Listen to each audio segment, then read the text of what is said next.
اگر لباکوری کردستانی پرسا کرد چاره سر بو مثلا یانجی پیواجوی آشتی دست بکر مثلا لحفاتنک چی بو و دم زانبن لروج آوای کردستانی آرامی چی بو و پرسکریکن به ترکیه راجی ادی سفک بون يعني هر گوهرتنکه کل باکوری کردستانی چی ببه و باندورا به راست لسر روج آوای کردستانی جهبه اف نسرك از جوارا دبيجم لا اف تشتكي اشكرا هر كس فيها كيت زونه هولدانين باش هنانها لباكوري كردستاني ولتركي مثلا دم بارتي جبو ويل هفاتني كاركي باش تكبروستي ليه جفين تركيا تهديدين تركيا سر اجرافاي كردستاني حتى هاجي بردوام دكن سر حكومه تركيا رجب طيب اردوغان چت بيشه دبيجه بيويستا حسد چكين خدينا اگر چكين خدانينا او ايوان لقال تشكين وان بنعرض بك يعني اف تهديدك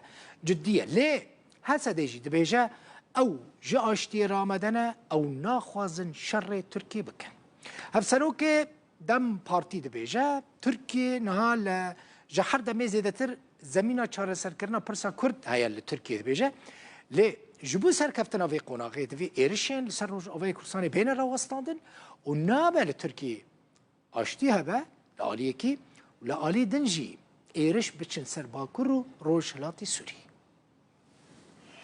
Sevgili Kayserililer, değerli dava ve yol arkadaşlarım. Seru Kumarı Türkiye Beşdari Kongreya Partiya Xoya Bajarê Kayseriye bu. Pêvajoya çareseriyê yek ji mijarên girîngiyên gotara wî bû. Cumhurbaşkanımız Recep Tayyip Erdoğan. Erdoğan ragihand ku pêşveçûnên girîng duê destpêşxeriya ku Bahçelî ji bo çareseriya Pirsa Kurdaya destpêkirin de hene. Her wiha got li parlamentoyê jî yek dengî û li hevkirineke berfireh li ser wê destpêşxeriyê heye û gokê avê aliyê Qendîlê. Şayet örgüt silah bırakır, kadrolarını dağıtır. اگر رخصتن چکاندینه کادروین خو بلاف بکه و آلیه سیاسی جوکی پارتیه که ترکیه تف بگره ده تمامی 85 میلیون ولاتیان جوه یکی قزنج بکن. لی اگر گوه ندن بانگا مو وکی اوقا سال لسرناو امپریالیستان تتکیشیه بکن و دمیجی او بخواد زانن. هز در فد و پیداگیری مهیه که وک حمور رخصتنین تروریان نافچه ام ملیتانی هری داوی رخصتنا دابشکرجی جناب ببن.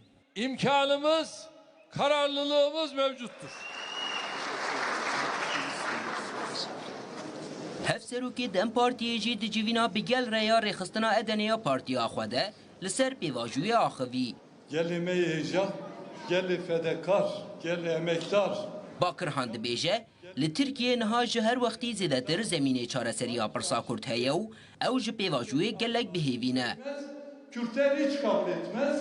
Kürtlerin dostları... Lê ji bo serkeftina qonaxa heyî, banga bi dawîanîna êrişên li ser Rojavayê Kurdistanê û başkirina peywendiyên li gel rêveberiya Xweser li hikûmeta Tirkiyê kir. Türkiye Kürtlerle diyalog ve müzakere kurmaya çalışıyoruz. ام بانگ لی ترکیه دکن کو لگل کردان دیالوگی آوا بکه و داوی لدجمنکاریا صد سالی یا کل رجاتا ناوین لدجی کردان تی کرن بینه اگر براستی لترکیه آشتیا که دخوازن و دوی مجاره دا جدل بن لترکیه آشتی و لباکو رجلات سوریه جی شر نابه دوی لوی داره جی آشتیا که هبه لآلیا کی دست خواه دریج بکه لآلیه دن تانگ و توپان و تفنگان دریج بکه کس وی یکی قبول ناکه جخوا کرد به تو آوایی وی یکی قبول ناکن Kürtler hiç kabul etmez. Şanda Dem Partiyê Rojayînê li serencama hevdîdinên xwe yên piştî serdana îmraliyeyên bi aliyên siyasî û siyasetmedarên girtiyên HDP re daxuyaniyeke nivîskî belav kir. Şandê got, piraniya serdanên wan bi erênî derbas bûne û serokên partiyên siyasî û şandên wan piştevaniya xwe ji bo proseya aştiyê diyarkirine. Efendim, öncelikle hepinizi selamlıyorum. Şanda Dem Partiyê di demekî Kurd de carek edin rêwiya girava îmraliyê ye û çav li peyamên nû yên rêberî girtiyê PKK Abdullah Öcalan'ın. Çok açıkça gördünüz değil mi? Ferdi Sak, Yani en ufacık ben Rudav. seçenek barış lehinde olursa